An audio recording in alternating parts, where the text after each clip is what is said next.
What is up, everybody? It is me, DevilNeverCry, and of course I'm back with that video I said I'd make. Now, looking at the title of today's video, you already know that it's going to be focused on V. As I said in a previous video, this is a theory that I put out there to you guys quite a while ago, in fact, and I believe it was one of the more popular videos on the channel. But now that the Game Awards are over and we've got a bunch more information on V, everything that I'd sort of said in that video has essentially only been solidified and reinforced. So let me take you through who I think V really is. Right, so if I go back in time a little bit here, I'd made a video a few months ago titled, Who is V? The Name Theory. This video will essentially serve as the backbone to the entire theory.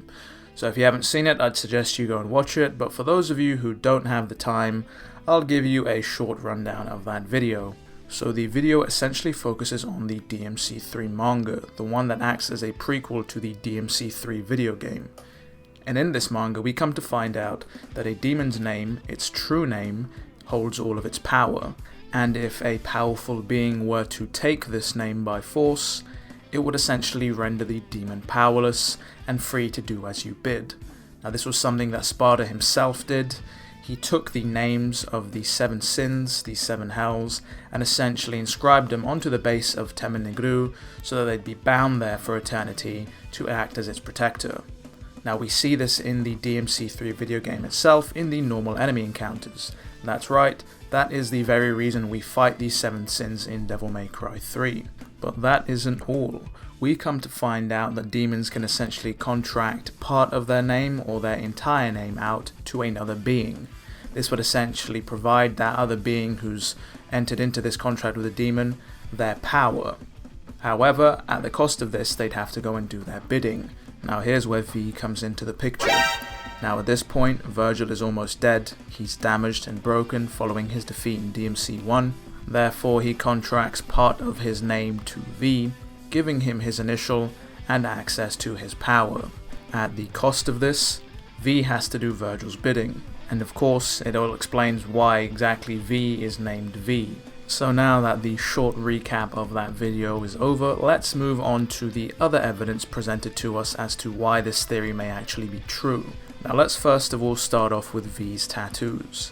Now of course Capcom have been rather coy, rather shy when asked about the significance of these tattoos, which leads me to believe they have a greater purpose other than just aesthetics. Now going back to the theory, V is said to hold a portion of Vergil's power.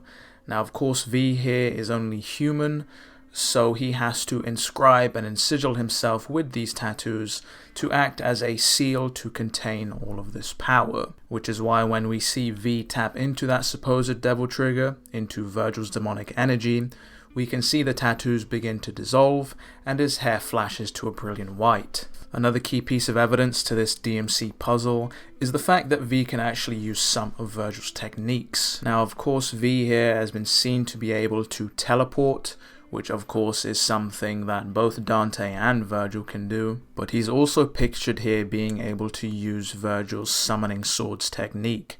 Now of course V doesn't use a sword, so it's more of like a summoning cane technique. Now not even Dante can use this technique. The only other person seen being able to do it is someone who shares a direct blood relation to Vergil himself, his son Nero. Even though Nero's version is bastardized, that can likely be put down to his lack of demonic blood, or the fact that he hasn't really trained to be able to use them to the same efficiency as Vergil. But I digress.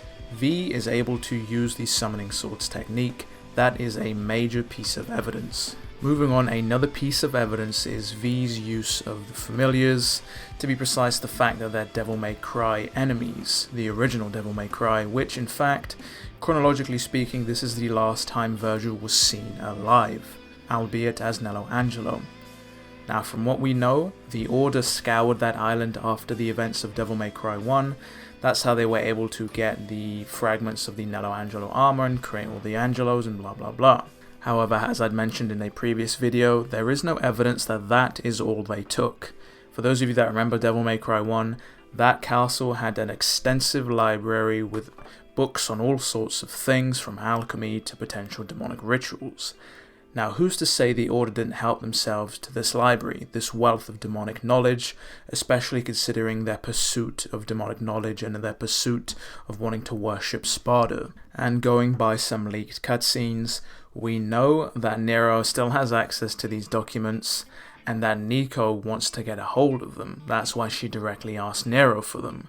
At the same time, we know that there is some sort of connection between Nico and V, especially considering Capcom have heavily hinted at it. Then again, seeing that Nico, V, and Nero are all on friendly terms, there is nothing stopping V from directly asking Nero for some of these documents. And if that doesn't sound plausible enough, there is another way for V to have gotten access to those DMC-1 enemies.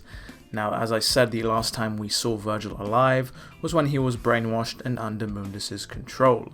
Who's to say some sort of link wasn't shared between all of the bosses in DMC1, considering they were all under Mundus's control in Mundus's realm? We could also consider the fact that when Vergil was pulling himself together after the events of DMC1, he might have accidentally taken some pieces of these bosses with him, especially considering the familiars V summons in DMC5 aren't exactly like the bosses from DMC1, as he only seems to be harnessing a fragment of their power. And last but not least, let's close off on another large piece of evidence.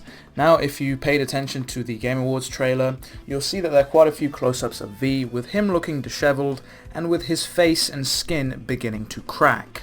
It's as if his body can't actually handle the demonic power sealed within him. Despite this, he still pushes on, stating he has a duty to see this through, potentially hinting at the contract he made with Vergil, or the fact that he's now so personally invested in the Sons of Sparta story that he needs to see this to the end. So that's the theory all put together there. Now let me address my previous video, where we got a potential hint that Vergil could be Urizen. Now I potentially see this to be more shenanigans by Capcom meant to mislead us. If you pay attention, you'll see that Urizen actually isn't speaking, but we just hear this voice clip. Now this has been done in trailers before, where they'll take some sort of video and they'll overlay audio from another scene on top of it, often to make things seem more hyped up and dramatic than they really are. Let's consider the fact that Vergil could be making this speech to the villain. He could himself be saying this to Urizen, or even potentially Mundus. Especially Mundus, because I could see him wanting to be out for revenge, and wanting to dish out his own dose of despair and death. So that's the entire video wrapped up. What did you think? Did you agree with anything I said? Were there some things you disagreed on? Did I get something completely wrong, and have I ruined the entire video? If you did like the video, please consider leaving a like or subscribing and sharing, yada yada yada, you know the whole YouTube gist. However, if you do want to talk some DMC with some like-minded DMC fans, I'll leave a link in the description below. If you want to get at me personally, I'm also about on Twitter, so I'll leave a link to that down there as well. It has been me, DevilNeverCry. I would like to thank you for watching, and as always, I'll see you next video.